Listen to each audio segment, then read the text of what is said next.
Bonjour Madoulien, bonjour Madoulienne. Vous aimez les vidéos créées par Madouil? Vous savez ce qu'il vous reste à faire? Likez, partagez sur les réseaux sociaux et surtout abonnez-vous parce que l'abonnement c'est au centre même de l'algorithme de YouTube. Je compte sur vous. Abonnez-vous.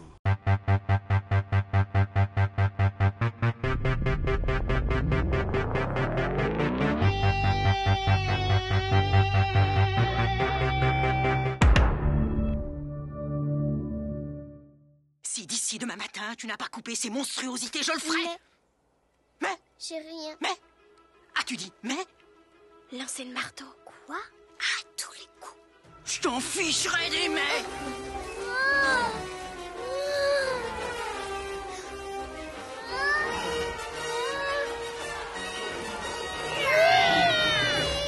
Jolie chandelle. Superbe lancé.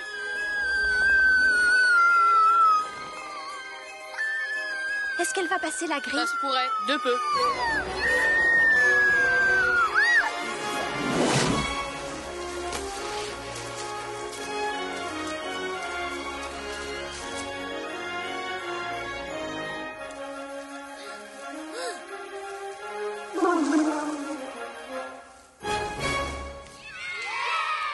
Si Danny DeVito est un excellent comédien, il faut aussi évoquer ses talents de réalisateur.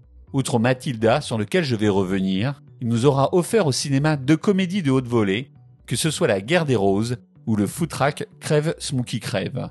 Un film méconnu dans nos contrées, malgré la prestation d'anthologie de Robin Williams, en animateur télé déchu pour enfants. Avec Mathilda, il s'attaque tout simplement à un monument de la littérature jeunesse, signé Roald Dahl. Le papa de Charlie la chocolaterie est-il encore à présenter?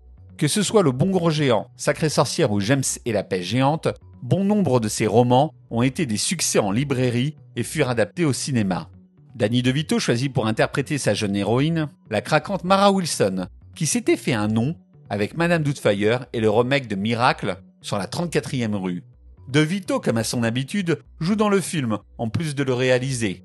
Il s'octroie ici le rôle du père de la jeune Mathilda, garagiste combinard n'ayant que peu d'intérêt pour ses fonctions paternelles.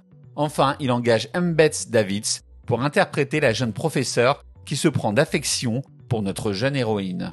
L'actrice très touchante dans le film venait de tourner L'Armée des Ténèbres de Sam Raimi et La Liste de Schindler. Un beau CV quand même. À noter dans les rôles secondaires la présence de Paul Rubens, ancienne star d'émissions pour enfants, dont les démêlés avec la justice et la chute auront sans doute influencé Crève Smokey Crève que Danny DeVito tournera 6 ans plus tard. Alors, pourquoi regarder Mathilda? La première raison est simple. Mathilda est l'une des meilleures adaptations d'un roman de Dahl à l'écran. Ces histoires souvent cruelles, où des enfants malheureux finissent par se venger de leurs tortionnaires, perdent la plupart du temps leur férocité lors de leur passage à l'écran. À ce titre, de grands cinéastes comme Spielberg, Le Bon Gros Géant ou Zemeckis, Sacrée Sorcière, ont édulcoré et vidé de sa substance le monde fantastique de Dahl. A l'inverse, Vito est vraiment resté fidèle au texte. On retrouve ainsi la même férocité contre le monde des adultes dans le long métrage et le roman. Le seul changement vraiment notable est lié au devenir des pouvoirs de Mathilda. Le film de DeVito étant plus américain, il s'inscrit dans le registre super-héroïque. Si Mathilda est une réussite, c'est avant tout pour sa mise en scène. Grand angle pour filmer les visages, fisheye, plongée, angle de vue tarabiscoté. DeVito use d'effets de caméra qui déforment l'image afin de rendre le point de vue de ces jeunes personnages qui ne comprennent pas un monde rempli d'adultes méprisants, vils, vulgaires et idiots. Un choix esthétique assez semblable à celui de Nicolas Reg sur les sorcières et qui sied parfaitement à l'univers du célèbre écrivain pour enfants, qui adoptait toujours le point de vue de ses jeunes protagonistes afin de mettre en lumière l'attitude peu enviable des adultes. Portée par la toute jeune actrice Mara Wilson, absolument formidable dans le film, Mathilda est un long métrage qui n'hésite pas à proposer une vision assez noire de notre monde. DeVito signe ici une sorte de Guerre des Roses pour les plus jeunes. Un film à voir ou à revoir.